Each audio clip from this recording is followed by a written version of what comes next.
Glória a Deus, cumprimentamos a todos com a paz do Senhor Jesus. Amém. Vamos aproveitar aqui, já estamos em pé. Gostaria de convidar os irmãos, abra sua Bíblia. Glórias a Deus. Amém. Hoje vai ser na primeira carta aos Coríntios, irmãos. Primeira carta aos Coríntios.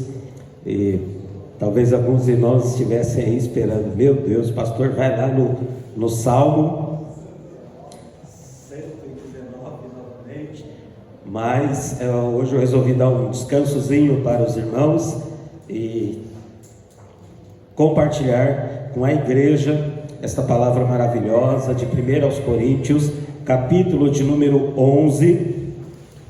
1 aos Coríntios, capítulo de número 11, a partir do verso de número 17. Amém, irmãos? Eu estou um pouquinho afônico, acho que é isso mesmo que fala, né? E essa semana, depois de terça-feira nós ministramos aqui na igreja, e depois um resfriado, né, me alcançou aí, mas já está indo embora também, no nome do Senhor Jesus. Eu vou um pouco devagar hoje aqui com a voz, né, para poder chegar até o fim, né, da mensagem. Mas os irmãos, prestem bastante atenção. Eu acredito que o Senhor já tem falado de uma forma poderosa aos nossos corações e continuará falando. Eu testemunhei ontem no Monte das Oliveiras, irmãos, que eu tenho certeza que não é dengue, né? Pelo menos não passei no hospital, não fiz consulta nenhuma, mas pelo que as pessoas estão me passando, a pessoa perde a fome, vontade de tomar água, né? E como eu disse para os irmãos lá ontem no Monte das Oliveiras, eu não perdi nada disso, né? Eu acho que eu até ganhei uns quilinhos aí, né?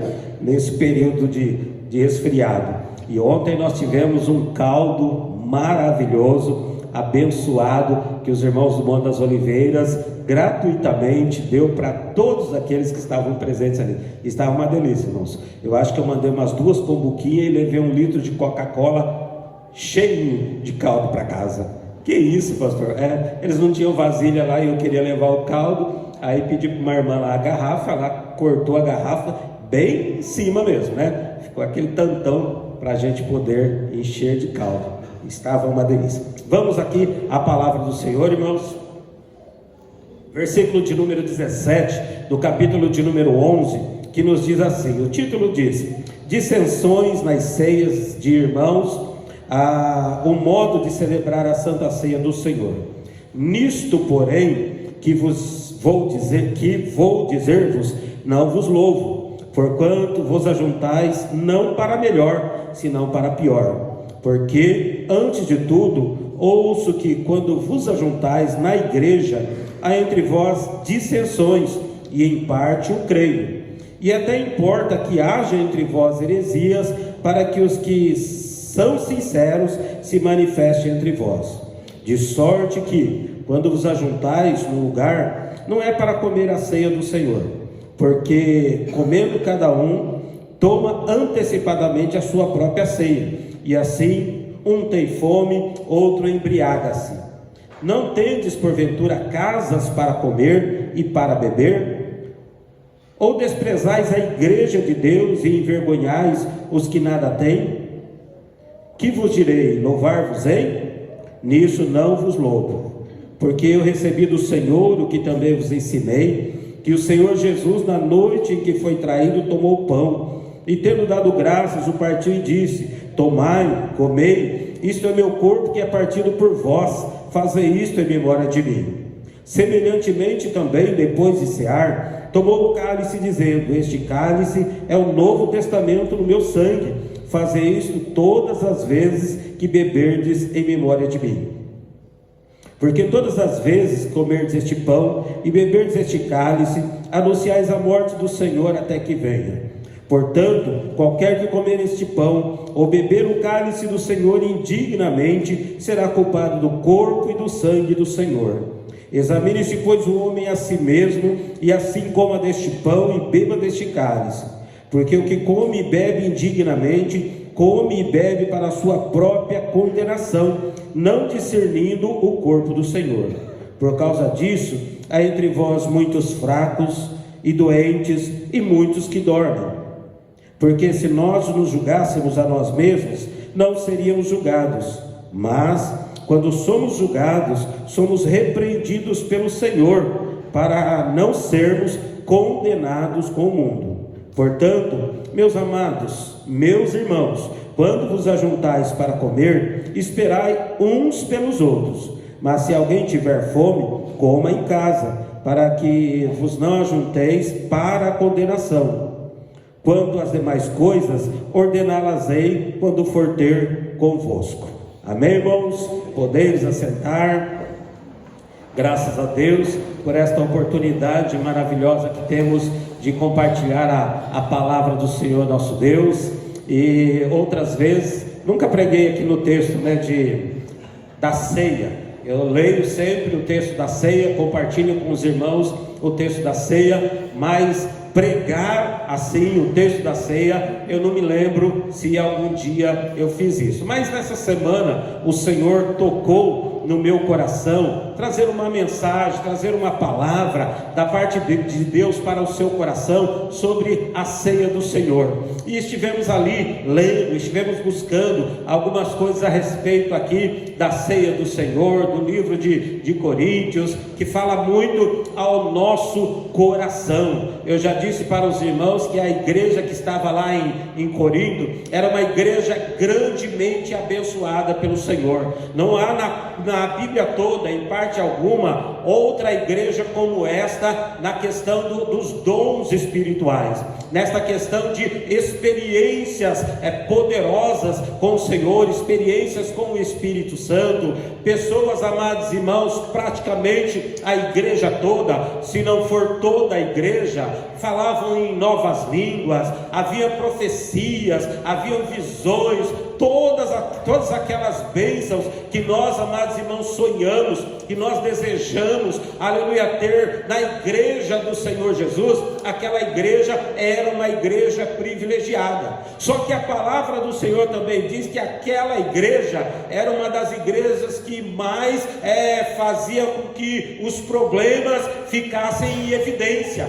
Era um povo que dava problema. Não sei por que isso acontecia. Era para ser uma igreja muito mais abençoada por conta dos dons, por conta da presença do Espírito Santo, da manifestação do Espírito Santo. Eles eram também problemáticos. Talvez, amados irmãos, isso responda uma pergunta para nós nos dias de hoje: é possível uma pessoa não convertida ser usada pelo Espírito Santo e desfrutar por alguns momentos dos dons espirituais?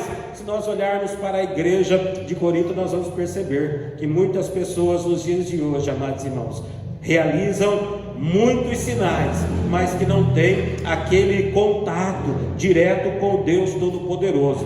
Porque, amados irmãos, não é num momento em que nós estamos na igreja, que nós estamos participando de um louvor lindo, maravilhoso, levantamos as nossas mãos, que vai dizer que nós estamos assim transbordando e controlados pelo Espírito Santo. Mas numa vida, no dia a dia, na forma de se relacionar dentro dos nossos lares, entre marido e mulher, entre pais e filhos, isso tudo, amados irmãos, vai mostrar, vai deixar claro, não para as pessoas que estão do lado externo da nossa casa, mas para nós mesmos, que nós temos um compromisso com o Deus eterno e todo-poderoso. Paulo, amados irmãos, ele visitou Corinto, que era uma cidade muito importante no litoral da Grécia, que ficava num cruzamento, uma cidade muito rica, uma cidade, amados irmãos, que tinha aproximadamente 280 a 300 mil habitantes, mas tinha aproximadamente 400 mil escravos ali naquela cidade. Então havia bem mais escravos do que habitantes, pessoas que não eram consideradas como escravas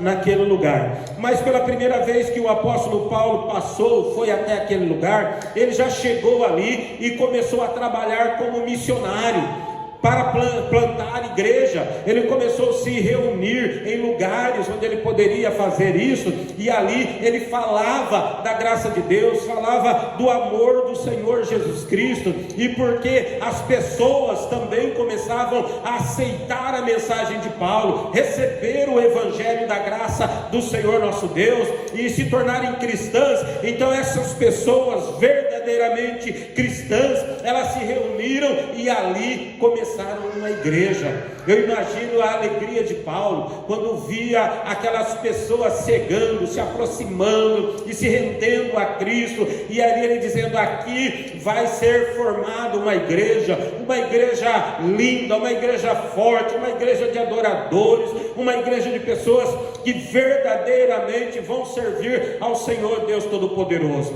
E a mensagem que o apóstolo Paulo pregava era maravilhosa, amados irmãos. Então as pessoas abriam realmente o coração, porque era pregado naquele lugar a palavra de Deus. Hoje nós vemos, amados, muitas igrejas que as pessoas tentam trazer novidades para a igreja, tentam trazer, amados irmãos, regras, tentam trazer, amados irmãos, de 3 pulinhos, que você vai ganhar o carro, que você vai ganhar a casa, que você vai ser curado, que você vai receber isso, vai receber aquilo, só trazendo para as pessoas muitas vezes um desejo de que as pessoas ganhem ou alcancem coisas materiais.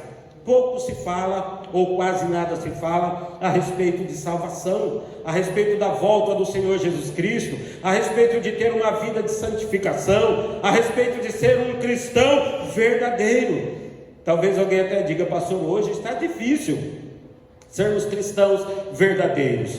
Eu não estou dizendo sermos cristãos perfeitos, eu estou dizendo sermos cristãos, aleluia, que verdadeiramente estamos prontos a testemunhar, aleluia, de Cristo Jesus. Como nós ouvimos, amados irmãos, na noite de ontem também, testemunhar, amados irmãos, ser testemunha de Cristo até os confins da terra, vai muito além do que simplesmente colocar a Bíblia debaixo do braço e, quem sabe, ir para uma praça e falar: olha, Jesus está voltando, se você não aceitar Jesus, você vai para o inferno. Não.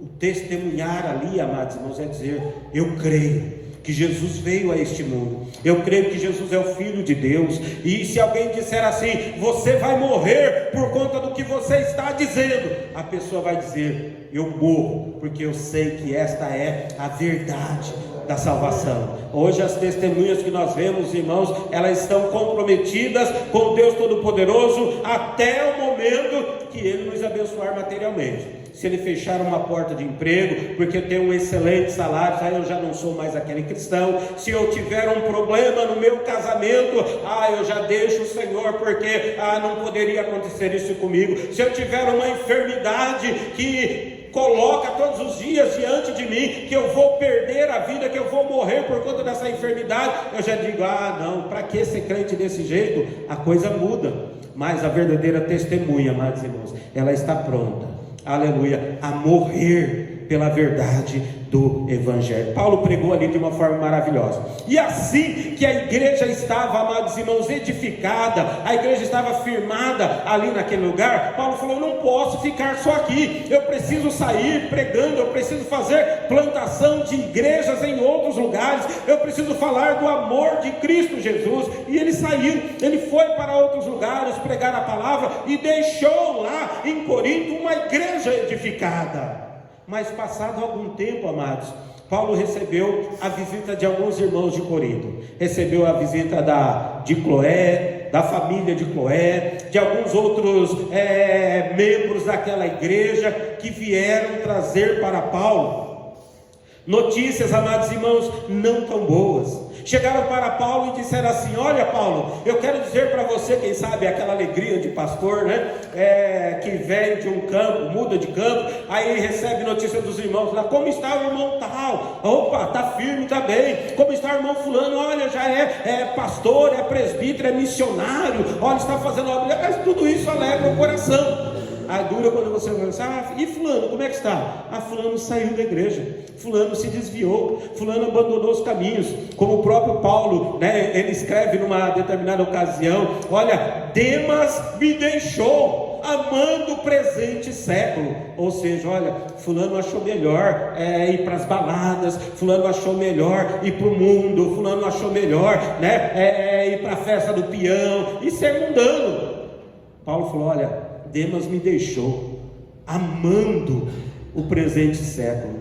Paulo estava praticamente sozinho, mas ele sabia, amados irmãos, que não estava só. Ele foi levado perante o tribunal para ser julgado. Ele disse, olha, ninguém esteve comigo, mas o Senhor me assistiu. Ou seja, na hora de Paulo ser ali representado diante das autoridades como um companheiro, todos haviam abandonado ele, mas o Senhor, amados irmãos, jamais deixa, jamais abandona os seus servos. O Senhor sempre estará presente com você, seja a situação que você estiver vivendo. Paulo recebeu aqui Cloé e os familiares de Cloé e alguns irmãos da igreja que chegaram para ele e disseram, olha Paulo, a igreja lá não está bem, a igreja lá está sentindo falta dos seus ensinos, a igreja lá, olha, o povo está dividido, o povo criou um partidarismo dentro da igreja.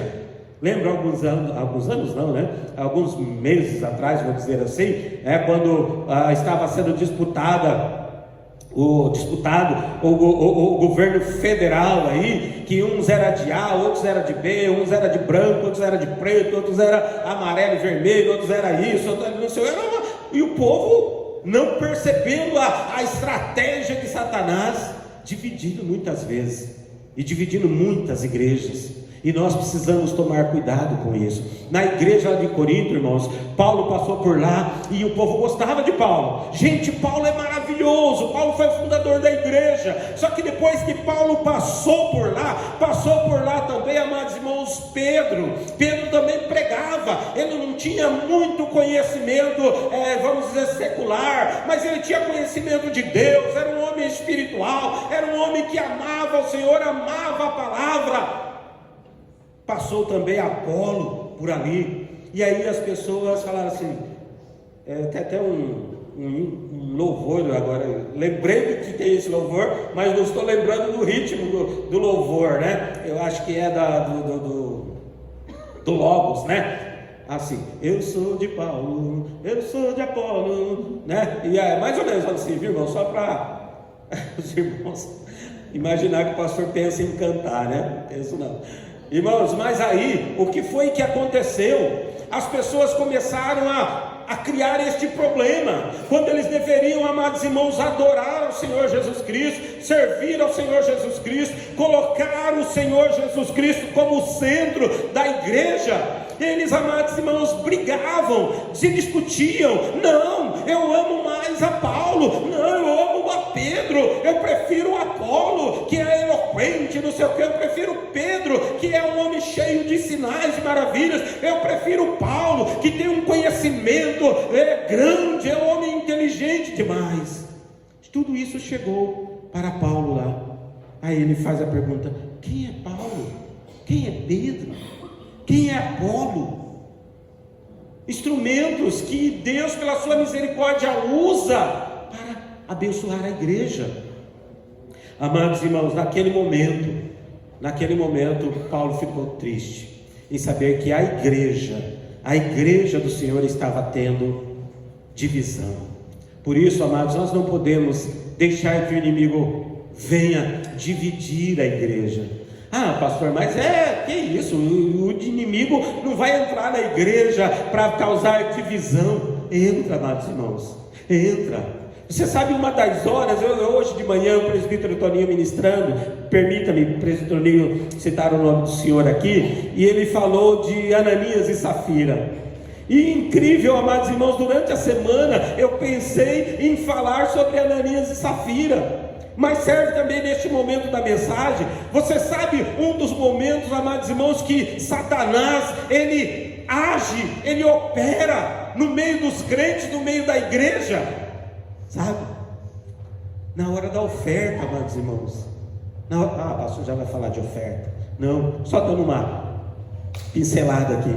Sabe o que aconteceu? Eu não sei se era um culto de ceia, eu não sei se era um culto de celebração, eu não sei se era um culto de comunhão entre o povo ali. Eu só sei que eles estavam reunidos e as pessoas, amados irmãos, estavam com o coração aberto. As pessoas vieram ofertar ao Senhor, e no momento ali de ofertar, quem sabe os discípulos ali, os apóstolos deram uma palavra: olha, no domingo nós vamos fazer um levantamento de uma oferta especial aqui para a obra de Deus. Acho que foi ali no corredor, né? Se a minha garganta estiver dando esse problema aí, estou ruim mesmo, né?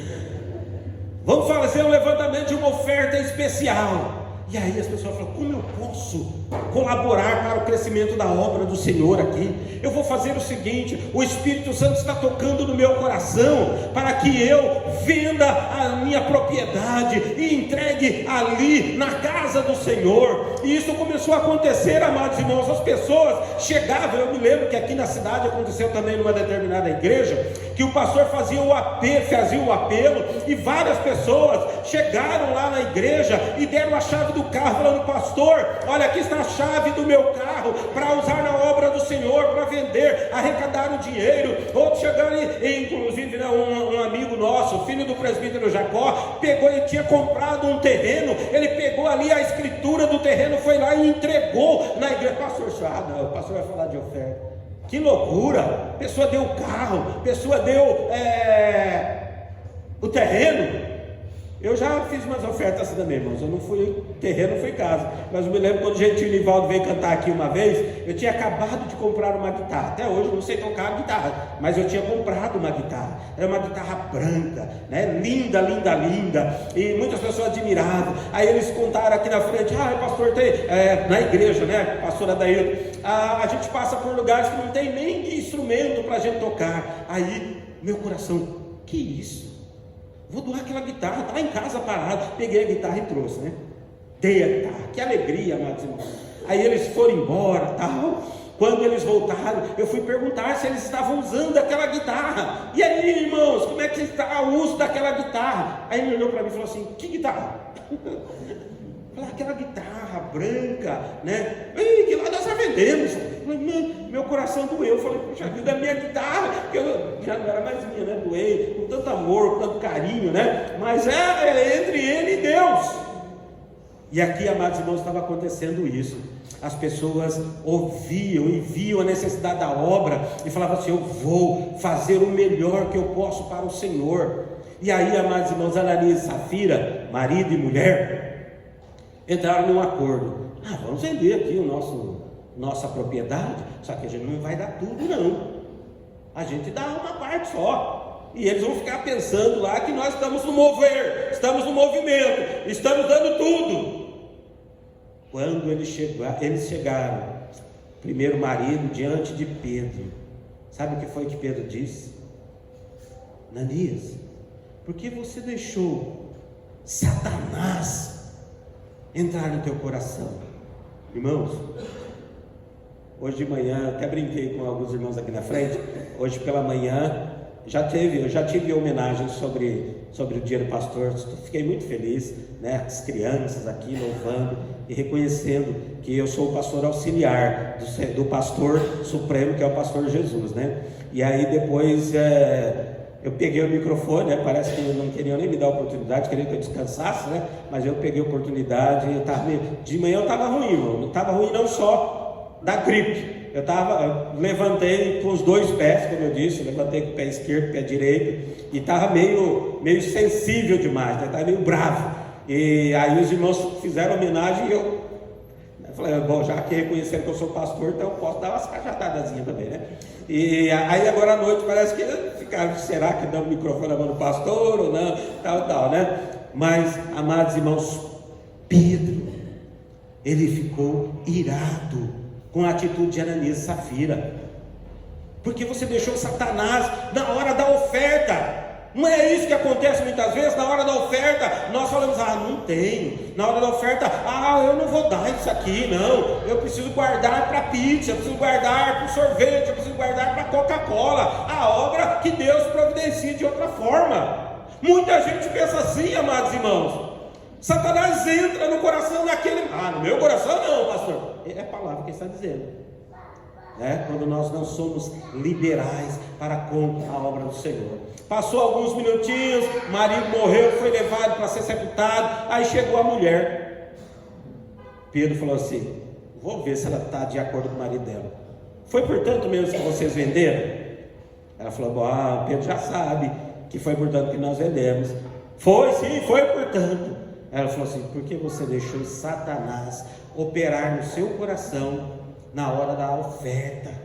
E não é só na hora da oferta não, na hora do louvor Satanás aproveita para entrar nos corações e agir. Na hora de ouvir a mensagem Satanás aproveita. Se você não estiver atento à palavra do Senhor, é o momento que ele vai agir. Como a semente que cai à beira do caminho, não vai para frente, não germina, não chega lá. Correndo aqui, amados irmãos, a igreja, chegaram outras pessoas, disseram para Paulo também: olha, a igreja ali está com um problema sério da vida sexual das pessoas, da sexualidade das pessoas. O pastor vai falar sobre isso aqui na igreja. Amados irmãos, era o problema que estava acontecendo lá na igreja de Corinto. A igreja, amados irmãos, era de pessoas que estavam se convertendo, que vieram lá dos deuses mundanos lá, dos deuses estranhos, e eles achavam que aquilo que eles faziam lá, eles poderiam fazer também na igreja. Chegou, amados irmãos, de alguém notificar a Paulo que havia um camarada, perdão pela expressão, havia uma pessoa ali no templo, na igreja, que ele coabitava com a própria mulher do pai, com a madrasta dele. E que havia pessoas, amados irmãos, falaram: não, nós somos livres, nós podemos fazer tudo, qualquer coisa. Que problema tem se relacionar com a madrasta? Eu falei: gente do céu. Além de que haviam já instalado lá no lugar de adoração as prostitutas cultuais, mulheres, amados irmãos, que iam para o templo não para buscar a Deus, mulheres e homens também, simplesmente para cometerem torpeza. Paulo foi ficando cada vez mais triste, cada vez mais preocupado. Havia também, amados irmãos, um problema, e tem muitos problemas, não vou falar de muitos problemas não, senão os irmãos ficam preocupados, Já vou direto aqui para a ceia. A ceia do Senhor, irmãos, era algo maravilhoso, desde quando foi instituído pelo Senhor Jesus. Mas tem pessoas que conseguem estragar aquilo que é bom, aquilo que é de Deus, aquilo que é para a nossa edificação. A ceia do Senhor, que está no texto que nós acabamos de ler, amados irmãos, do versículo de número 17 até o versículo de número 34, diz assim o versículo de número 17: nisto, porém, que vou dizer a vocês, não vos louvo, porquanto vos ajuntais não para melhor, senão para pior. O que Paulo está dizendo aqui, irmãos? Paulo está dizendo: olha, aqueles que estão esperando tapinha nas costas, porque, amados irmãos, nós somos, não somos carnais, mas nós somos humanos, é essa a expressão. Nós somos humanos, irmãos. Nós fazemos alguma coisa, logicamente, você fica satisfeito, você fica feliz quando há um reconhecimento. Quando não há o reconhecimento, são poucos, amados irmãos, poucos que dizem assim: o importante é que eu fiz com amor para o Senhor, o importante é que eu fiz para a glória de Deus. Mas eu já vi gente, amados irmãos, que ficam furiosos, porque, amados irmãos, se cantou bem, ninguém falou nada, ninguém aplaudiu, até porque a nossa igreja, amados irmãos, não tem o hábito. Eu fui no Monte das Oliveiras e fiquei assustado. Lógico, não é pecado nós aplaudirmos um ou outro quando estão louvando, a igreja cantando, mas aquele negócio de todo louvor, aí vai um pobre coitado lá, um irmão e louva, ninguém bate palma. O que está virando aquela igreja? Esses lugares. Nós só aplaudimos quem canta bem. A pessoa não cantou para mim, a pessoa canta para o Senhor. É o Senhor, aleluia, que tem que receber. Eu estou ali e tenho que clamar a misericórdia de Deus e dizer: Senhor, tem misericórdia na minha vida, porque eu não quero entrar pelo caminho, Senhor, errado. Então, amados irmãos, se é para aplaudir, vamos aplaudir tudo, mas como se for ao Senhor, e não aplaudir a pessoa. Pessoas que param de cantar porque ninguém fala que foi bom ou se não foi bom. Pessoas que param de pregar porque ninguém reconhece. pessoas que deixam de fazer a obra de Deus porque não reconhecem. Algumas, hoje é dia, dizem, né, que é dia do pastor. Eu acho que dia do pastor são todos os dias, porque eu pastoreio todos os dias. É igual segunda-feira o povo fala assim: ah, hoje é dia do descanso do pastor. Vai alguém morrer na segunda-feira? Vai alguém para o hospital na segunda-feira? Vai alguém precisar do pastor na segunda-feira? Não tem esse negócio não. Na madrugada, na segunda-feira, na terça, na quarta, na quinta. Irmão, nós somos, pela misericórdia do Senhor, aleluia, servos do Senhor a semana toda. Se a igreja precisar, nós temos que estar à disposição a semana toda, aleluia. Pouca gente reconhece isso. E eu vou ficar: ninguém reconheceu que eu acordei de madrugada, mas eu também sou sincero, amados irmãos. Se eu acordar de madrugada para atender alguém, quando chegar ali meio-dia, 11 horas, eu tiver com sono, sabe o que é que eu faço, irmãos? Eu não sou igual aqueles camaradas que falam assim: não, eu sou pastor, eu não durmo durante o dia. Eu falo assim: ó, Senhor, cuida das tuas ovelhas aí, porque sabe o que eu vou fazer, Senhor? E cuida de mim também, né? Eu vou dormir. Eu deito e durmo, amados irmãos, não tenho dificuldades. E eu sei que muitos irmãos fazem isso. Já fui fazer visita no lar de algumas pessoas que a pessoa acordou lá: puxa vida, pastor, chegou uma hora dessa aqui. Porque é de Deus, o sono é de Deus, o dormir é de Deus. A palavra do Senhor diz que Ele, enquanto nós dormimos, amados, que é o sono que Ele nos dá, Ele cuida de toda a nossa família, de todas as coisas. Conheci um pastor que falava assim: esses pastores aí que não faz a obra para se cansar. Eu vou de tal lugar a tal lugar de bicicleta, eu vou para cá, para lá, para todo quanto é lugar. Eu falei: meu Deus do céu, então eu não sou pastor. Se for fazer igual ele faz, eu não sou pastor não. Só que ele tem um problema, né? Vai que ele tem um piripaque no caminho aí, já era, né? Tá de bicicleta de uma cidade para outra para contar vantagem. Não. Eu prefiro, amados irmãos, ser o que Deus fez na minha vida. E, amados irmãos, aqui diz que o apóstolo Paulo falou assim: aqueles que estão esperando um tapinha nas costas, aqueles que estão esperando algum elogio, eu não vou elogiar. Paulo, amados irmãos, ele estava igual eu de manhã, né? O pessoal honrou aqui, mas falou: eu tenho que falar a verdade. Passar aqui, depois eu perco o pique, né? Eu esqueço, aí eu acabo ficando com dó. É igual criança, amados irmãos. Quando você tem um filho pequeno e ele faz uma artezinha, você tem que corrigir na hora, não espancar, corrigir. Porque se passar aquele momentinho, aí depois você fala: ai meu Deus do céu, eu não vou corrigir não vou dar uma chineladinha não vou dar uma palmadinha não, meu Deus, é meu filho, que lindo agora, né? Aí ele vai ganhando seu coração, não, né? Ficando esperto em cima de você. Chega uma hora que ele vai fazer de novo e vai acreditar que não vai ser corrigido. Então é necessário, amados irmãos, corrigir na hora. E a palavra do Senhor é clara, irmãos. A palavra do Senhor diz para corrigir em público, né? Não adianta corrigir escondendo, não, tem que ser corrigido em público, né? É importante isso aí. Então Paulo está dizendo: eu não vou dar tapinha nas costas de ninguém, porque vocês não estão entendendo que este momento de se reunir é importante, só que muitos não estão se reunindo para melhor, senão para a pior. Versículo 18 diz: porque antes de tudo, Paulo ouviu, amados irmãos, havia crentes ali que estavam preocupados com a igreja. Outro dia, como que eu coloco aqui? Perguntei para um jovem a respeito de um outro jovem, e a pessoa disse assim: pastor, eu não gosto de fofocar, não gosto de falar, não gosto de falar nada da vida dos outros. Tudo bem. Só que, amados irmãos, a pessoa saiu da igreja, não teve como ser tratado o problema, porque aquele amigo de boa, amigo fiel, não vou te ajudar, não vou falar nada. Não, o pastor não vai vir aqui na sua casa fazer visita, o pastor não vai conversar com você. Você vai ficar aí nessa situação. Tem amigo que assim, acha que é amigo.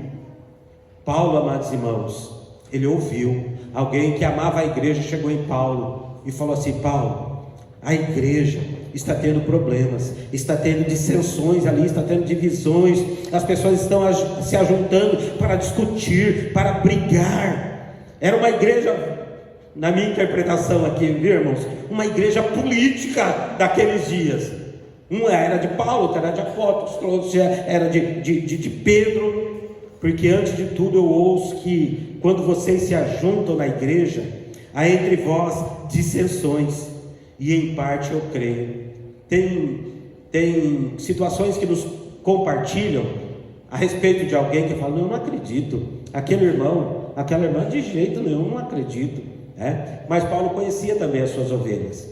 Ele falou assim: em parte eu creio, o que falaram eu creio, porque, amados irmãos, o comportamento no dia a dia das pessoas, quando falarem alguma coisa próximo daquilo, ela já vai entender: agora eu estou entendendo, porque aquela pessoa, quando eu pregava, questionava todas as pregações, porque aquela pessoa, quando eu falava de contribuição, torcia o nariz e não sei o que, e levantava e saía para tomar água. Aquela pessoa, quando eu falava: irmãos, agora é hora de você interceder pela pessoa que está do seu lado, a pessoa já dava um jeito de sair e ir para o banheiro, porque não quer comunhão, não quer de jeito nenhum. E agora os problemas que estão vindo de lá, agora eu entendo, eu creio. É assim, amados irmãos, a gente como pastor, nós como pastores, eu não sou psicólogo, né? Temos aqui irmãos que estão estudando psicologia, e no seminário eles dão uma pincelada assim, no assunto psicologia pastoral, que nos dão um pouquinho de base para a gente poder buscar mais e aprender mais, e a gente dá uma olhada na situação e já imagina: fulano vai ser uma bênção na igreja. A pessoa entra na igreja e você fala assim: aí vai ser uma bênção. Ou às vezes a pessoa entra na igreja e fala assim: ai meu Deus, leva o pastor ali do lado, né? Quem sabe o pastor de lá está precisando desse tipo de obreiro. Você sabe que vai dar problema. Mas, amados irmãos, tem até um ditado que diz assim, né? Quer conhecer a pessoa? Dê poder para ela. O duro que é verdade, amados irmãos. Às vezes, quando a pessoa está ali no cantinho dela, no silêncio, é aquela pessoa, você fala: nossa Deus, estou vendo até uma auréola na cabeça dela. Mas a partir do momento que você fala assim: fulano, ó, você é uma bênção, hein? Eu sou uma bênção, eita! Aí o negócio começa a desandar. Nós temos que tomar muito cuidado, amados irmãos. Temos que observar para glorificar o nome do Senhor Jesus. Versículo 19 diz assim: e até importa que haja entre vós heresias, para os que são sinceros se manifestem entre vós. Há momentos, amados irmãos, que é necessário que alguma coisa aconteça, para quê? Porque aquele, amados irmãos, que é contra o pecado, ele vai se manifestar, ele vai falar: isso é pecado, isso não é da vontade de Deus, isso não é bíblico. Ele vai se manifestar. E aquele, amados irmãos, que está sem sombra de dúvidas indo pelo caminho errado, ele vai bater na tecla, ele vai bater o pé dizendo que sempre tem razão. Eu aprendi, eu não sei com qual irmão aqui na igreja, que foi num estudo de casais do pastor Josué Gonçalves, e ele voltou do estudo e disse assim: irmãos, eu aprendi lá com o pastor Josué Gonçalves que é melhor ter paz ou ter alegria do que ter razão. E às vezes é isso que acontece conosco também. Às vezes eu vejo uma situação e falo assim: não, eu vou brigar, vou discutir, mas aí eu falo assim: não, eu não fui chamado para isso. É melhor ter paz, é melhor que a pessoa olhe e fale assim: olha, pastor verdadeiramente é cheio do Espírito, é calmo. Se bem que, irmãos, tem hora que para ser calmo é uma obra mesmo do Espírito, porque quase que não dá, mas o Senhor ajuda. Porque, amados irmãos, tem gente que em todo lugar as pessoas querem ter razão. A pessoa quer ter razão a respeito do time dela, a pessoa quer ter razão a respeito do partido dela, a pessoa quer ter razão a respeito de tudo. Dificilmente a pessoa fala: não, você tem razão. Lá em casa, nós até brincávamos esses dias atrás, e a gente começava a conversar, e aí alguém lá de casa fala: não, mas não pode ser assim, tem que ser daquele jeito. No começo nós começamos a tentar ter razão. Aí chegou um momento que nós começamos a falar assim: não, você tem razão, né? Aí a pessoa ficou meio brava comigo, né? Ah, não, pai, não é assim também, não é assim. Não, você tem razão, você tem razão. Aí acabou. Aí lá em casa, tranquilo, na paz, na boa, não vamos discutir por conta disso. É melhor ter paz, ter alegria, do que ter razão. Versículo 21 diz: e comendo cada um, toma antecipadamente a sua própria ceia, e assim um tem fome e outro se embriagavam. Amados irmãos, a igreja primitiva, a ceia era trazida de casa. Não era a ceia como nós temos aqui, preparada pelos nossos diaconis, nossos diáconos, não. Então cada um, amados irmãos, trazia de casa. E aí o que acontecia? Quem tem posses vai trazer, com certeza, coisas boas. Imagina, irmãos, vamos fazer a ceia aqui, irmãos, cada um trouxe aí o seu material de casa. Aí um ali no fundo bota um frango assado, bota uma farofa, uma maionese, um negócio assim, e o outro ali coloca uma feijoada, e vamos preparar a ceia aqui, vamos comer a ceia. Aí aqui na frente o pastor Claudinei pega um bolachinha, água e sal. Aí alguém olha para mim e fala: ih, o pastor está só com a bolachinha, água e sal. O negócio é a gente comer antes daqui, comer rápido, para que o pastor não saia pedindo aqui para nós. E aí, amados irmãos, o povo comia. Inclusive a ceia naquela época, amados irmãos, não era o produto da videira como nós temos hoje. Nós usamos o produto da videira, que é o suco de uva, mas naqueles dias era o próprio vinho. Então a pessoa trazia um bom tanto de vinho, quem gostava bastante de vinho, e na hora da ceia ali, comiam e bebiam. Resultado, ficavam de barriga cheia e ficavam embriagados. Eles estavam, amados irmãos, entendendo errado o que significava a ceia. O apóstolo Paulo deu uma palavra forte contra eles. É isso que está acontecendo, não pode ser assim. Versículo de número 22 diz assim: não tendes porventura casa para comer e para beber, ou desprezais a igreja de Deus, envergonhais os que nada têm. Que vos direi? Louvar-vos-ei por isso? Nisso não vos louvo. Amados irmãos, o apóstolo Paulo está dizendo: olha, vocês estão entendendo errado. A igreja não é um lugar para nós chegarmos e ficarmos ali mostrando o nosso poder aquisitivo, o nosso poder de inteligência, a nossa capacidade mental. A igreja não é um lugar para nós ficarmos ali nos apresentando, desfilando, humilhando as pessoas que não têm o que vocês têm. Ser próspero, ser rico, ser abençoado materialmente não é pecado, desde que eu não use aquilo que Deus tem me dado para poder humilhar aquele que ainda não alcançou essa mesma graça do Senhor. Eu tenho, amados irmãos, que entender que a igreja é um lugar, não é para ser ali, como tem algumas igrejas, a cadeira do pastor não é uma cadeira como essas, né? A cadeira do pastor é um trono, né? É um trono. E ai daquele que sentar na cadeira do pastor. Tem já pessoas que chegam lá e falam assim: fulano, para lá, essa daí não, essa não é de Deus, essa é do pastor. Eu até, eu já recebi algumas propostas de tirar as cadeiras daqui, pastor e presbítero, sentar tudo aí embaixo. O que eu acho, amados irmãos, que vai também igualar, né, o povo. Somos todos iguais, somos todos filhos de Deus, estamos indo para o mesmo céu. Não é pecado ter cadeira, não é pecado os obreiros sentarem aqui, mas nós somos iguais a todos. Nós temos menos direito. Cada vez que nós subimos aqui, nós temos que ter isso na mente. Nós temos menos direito do que vocês. Menos direito. Nós temos que servir. O pastor tem que servir a igreja do Senhor nosso Deus. Isso não quer dizer que é para você ficar debaixo do braço cruzado, não. Todos nós precisamos servir. Todos nós somos filhos de Deus. Todos nós estamos indo para o céu. Todos nós estamos indo para a glória.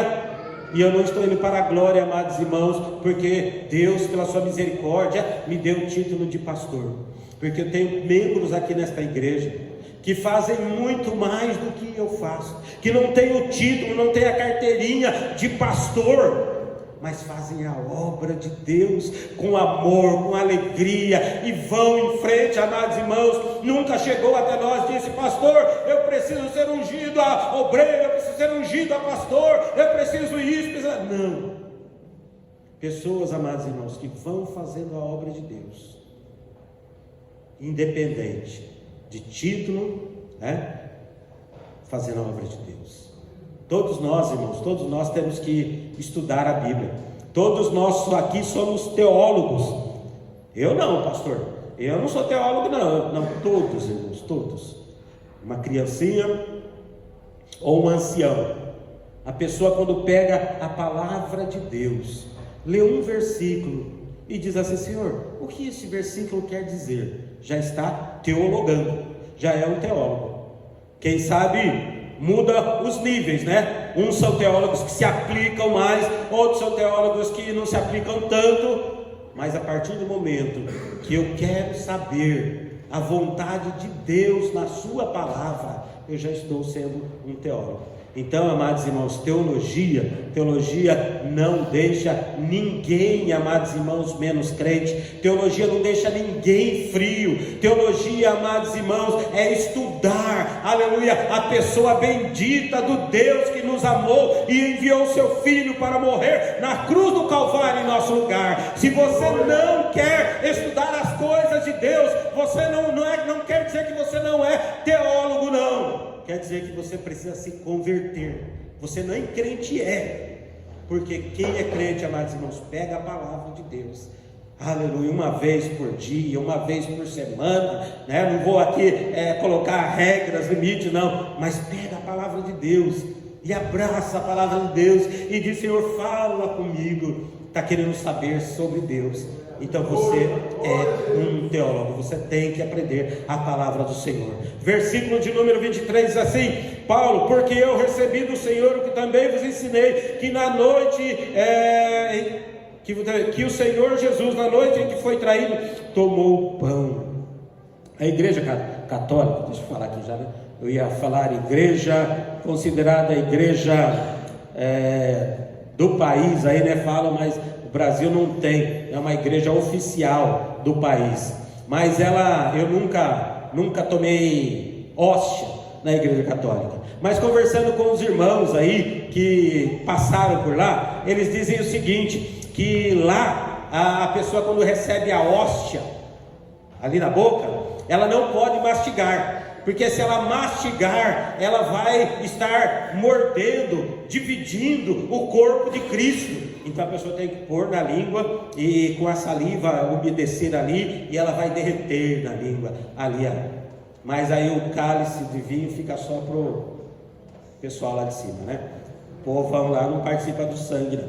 Então, amados irmãos, mas isso é chamado na teologia de transubstanciação, ou seja, o pão, ele se transforma no corpo de Cristo. Então eles creem que naquele momento eles estão comendo um pedaço do corpo de Cristo verdadeiramente, quando na realidade, amados irmãos, é um simbolismo, o pão representa o corpo de Cristo. Paulo, ele está dizendo aqui: porque eu recebi do Senhor Jesus, do Senhor, o que também vos ensinei, que na noite que o Senhor Jesus foi traído, aleluia, tomou o pão, simplesmente pão, que nós consagramos, e quando nós vamos participar, nós fazemos em memória do Senhor Jesus. Semelhantemente, também depois de cear, tomou o cálice, dizendo: este cálice é o novo testamento do meu sangue, fazei isso todas as vezes que beberdes em memória de mim. Isso aqui é importante, irmãos. Não é somente pegar um pedacinho do pão, não é somente tomar o cálice, é fazer isso se lembrando que Jesus, ele se entregou na cruz do Calvário em nosso lugar, ele morreu em nosso lugar. É um simbolismo, amados irmãos, poderoso, aleluia, para as nossas vidas. E aí continua dizendo aqui: porque todas as vezes que comerdes este pão e beberdes este cálice, anunciais a morte do Senhor até que venha. A ceia do Senhor também é o momento em que nós anunciamos a fidelidade de Deus, que o Senhor Jesus está voltando e nós estamos nos preparando, aguardando a volta do Senhor Jesus. 27. Portanto, qualquer que comer este pão ou beber este cálice indignamente será culpado do corpo e do sangue do Senhor. Talvez alguém diga que, pastor, então eu não posso tomar a ceia hoje. Espere um pouquinho aí. Se tomar indignamente. Aí vem o versículo de número 28. Examine-se, pois, o homem a si mesmo, e assim coma deste pão e beba deste cálice. Amados irmãos, a ceia é um momento que nós estamos em comunidade, mas é um momento pessoal de cada um, é um momento particular meu. A palavra do Senhor não está dizendo aqui: examine pastor Claudinei, o presbítero Genilson, o presbítero João. Não, essa responsabilidade agora é de cada um deles. Essa responsabilidade é sua. Essa responsabilidade não é da sua esposa. Essa responsabilidade não é do seu esposo, não é dos seus filhos, não são dos seus pais. Examine-se, pois, o homem a si mesmo. Nós temos dificuldades, amados irmãos. Nós temos dificuldades de olhar para o nosso interior, de admitirmos que não fomos fiéis durante o período da última ceia até agora. Nós temos dificuldades, amados irmãos, de olhar para os nossos pecados. Nós achamos que estamos aqui para examinar o outro. Aquele ali está de camisa branca, aquele está de camisa preta, aquele eu vi fazendo coisa errada na rua, Não, esse momento não é para nós nos preocuparmos com a vida do próximo. Esse momento sim é para nós, irmãos, usarmos aquele ditado, né? Que nós vemos por dia aqui. Acho que não é para falar, né? Vemos escrito aí em alguns caminhões, irmãos. Sabe por quê? Cada um tem a sua vida. Para cada um cuidar da sua. Nessa hora aqui, viu, irmãos?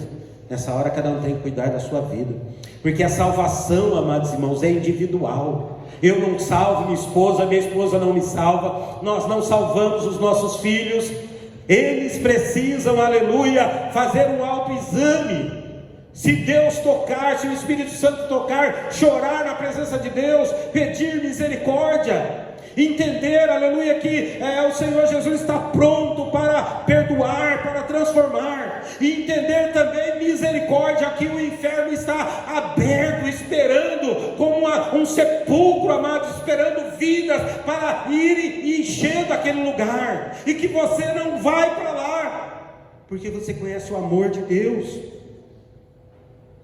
Examine-se, pois, o homem a si mesmo. O Senhor Jesus não está dizendo quem tomar indignamente é culpado, não. Está dizendo: examine, peça perdão a Deus, se conserte diante do Senhor. Eu não posso fazer nada por você agora. Se você me ligar na madrugada dizendo: pastor, me leve no hospital, eu levanto lá, posso levar você no hospital. Pastor, perdi a hora do serviço, me leve no serviço, leve. Parou. Mas antigamente tinha um pessoal aí que falava assim: pastor, vai lá em Sumaré buscar uma caixa da Avon que chegou lá para mim. Eu ia buscar até caixa de produto da Avon para a pessoa entregar por aí, não era serviço de pastor, mas a pessoa ligou e falou: vamos buscar a caixa do Avon lá, né? Onde é a Universal, acho que agora, era um negócio ali de entregas de produtos. Mas, amados irmãos, nós precisamos entender que nesta hora eu não posso fazer nada por você. Eu só posso dizer: irmão, fale com Deus, chore diante de Deus, peça perdão diante de Deus. Irmão, já estou acho que eu estou no final aqui, né? Versículo de número 29 diz assim: porque o que come e bebe indignamente, come e bebe para a sua própria condenação, não discernindo o corpo do Senhor. Pessoas, amados irmãos, que não têm entendimento do que estão fazendo, não têm entendimento do que o Senhor Jesus fez, não conhecem ainda o amor de Deus. Versículo 30 diz assim: por causa disso há entre vós muitos fracos, doentes e muitos que dormem. Mas a maravilha, amados irmãos, está aqui neste versículo também. A ceia do Senhor, irmãos, quando nós confessamos os erros, os pecados diante do Senhor, aleluia, nós temos a oportunidade de ser fortalecidos pela ceia do Senhor. Tem muitos fracos, quem sabe está fraco aqui, mas vai ser fortalecido, aleluia, com a participação do corpo de Cristo. A participação da mesa do Senhor é fortalecido. Há muitos doentes, o participar da ceia do Senhor, nós podemos ser curados. Há muitos, amados irmãos, que dormem. Participarmos da ceia do Senhor, você pode ser despertado para a glória do Deus Todo-Poderoso. Amados irmãos, nós precisamos entender.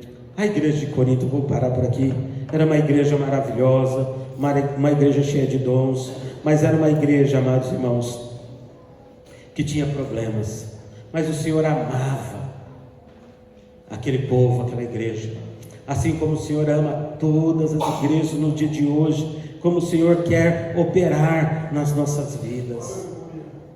A igreja, amados irmãos, não é lugar para nós competirmos, não é lugar de dissensão, não é lugar de pecado, amados irmãos, mas é lugar onde o Senhor purifica dos pecados, cura, restaura e opera para a glória do seu santo e bendito nome. Mas lá na sua casa, a palavra do Senhor diz assim: portanto, meus amados irmãos, quando vos ajuntais para comer, esperai-nos pelos outros. Vamos participar da ceia todos juntos. Mas se alguém tiver fome, coma em casa, para que não vos ajunteis para a condenação. Quanto às demais coisas, ordená-las-ei quando for ter convosco. Amados irmãos, não preciso ler o texto da ceia nesta noite. Nós entendemos, amados irmãos, que o inimigo quer fazer com que nós pequemos em qualquer momento do culto. Quer fazer com que nós pequemos antes do culto, quer fazer com que nós pequemos no momento de louvor, quer fazer com que nós pequemos no momento da oferta, quer fazer com que nós pequemos na hora da pregação da palavra. Nós é que precisamos orar e vigiar. Não, amados irmãos, nós é que precisamos vigiar e orar. É assim que está, aleluia, a sequência da palavra do Senhor, porque o Senhor está aqui, quer que você participe da sua mesa, quer que você cada dia saiba que esta é uma das grandes maravilhas que o Senhor deixou para nós, até que Ele nos leve desta terra para a sua presença. Você pode fechar os seus olhos, baixar a sua cabeça neste momento no nome do Senhor Jesus. Por gentileza, eu gostaria de convidar os presbíteros para trazerem a mesa já para frente, prepararem ali. Querido Deus e Pai, no nome santo do Senhor Jesus, nós te louvamos, Senhor, nós te agradecemos, porque nesta noite, Pai amado, nós estamos aqui juntos, Senhor, a tua igreja toda junta, Senhor amado, e glorificar o teu nome, porque não há dissensão, meu Deus, neste lugar. Neste lugar o teu Espírito age, o teu Espírito opera. Ó Pai amado, continue fortalecendo o teu povo, continue preparando os corações, Senhor meu Deus, porque vamos participar da tua mesa. Nós sabemos, Senhor, que tu não fechas as portas, Senhor, para que o teu povo não participe da ceia, mas que antes façamos, Pai, aleluia, um autoexame, venhamos, ó Deus, confessar os nossos pecados, aquilo que nos separa do Senhor, para que sejamos sarados, Senhor, para que sejamos vivificados, Senhor, para que sejamos despertados, ó Deus, para a glória do teu nome, sejamos fortalecidos, Pai, aleluia, no participar da tua mesa. Meu Deus, o Senhor conhece cada coração aqui, Senhor, e eu não posso fazer nada, Senhor, a não ser pregar a tua palavra e mostrar na tua palavra o que o Senhor pode fazer. Só o Senhor pode perdoar pecados, só o Senhor, meu Deus, pode declarar cada um, meu Deus, aqui nesta noite dignos de participarem da tua mesa. Meu Deus, faça isto pela tua muita misericórdia, em o nome do Senhor Jesus.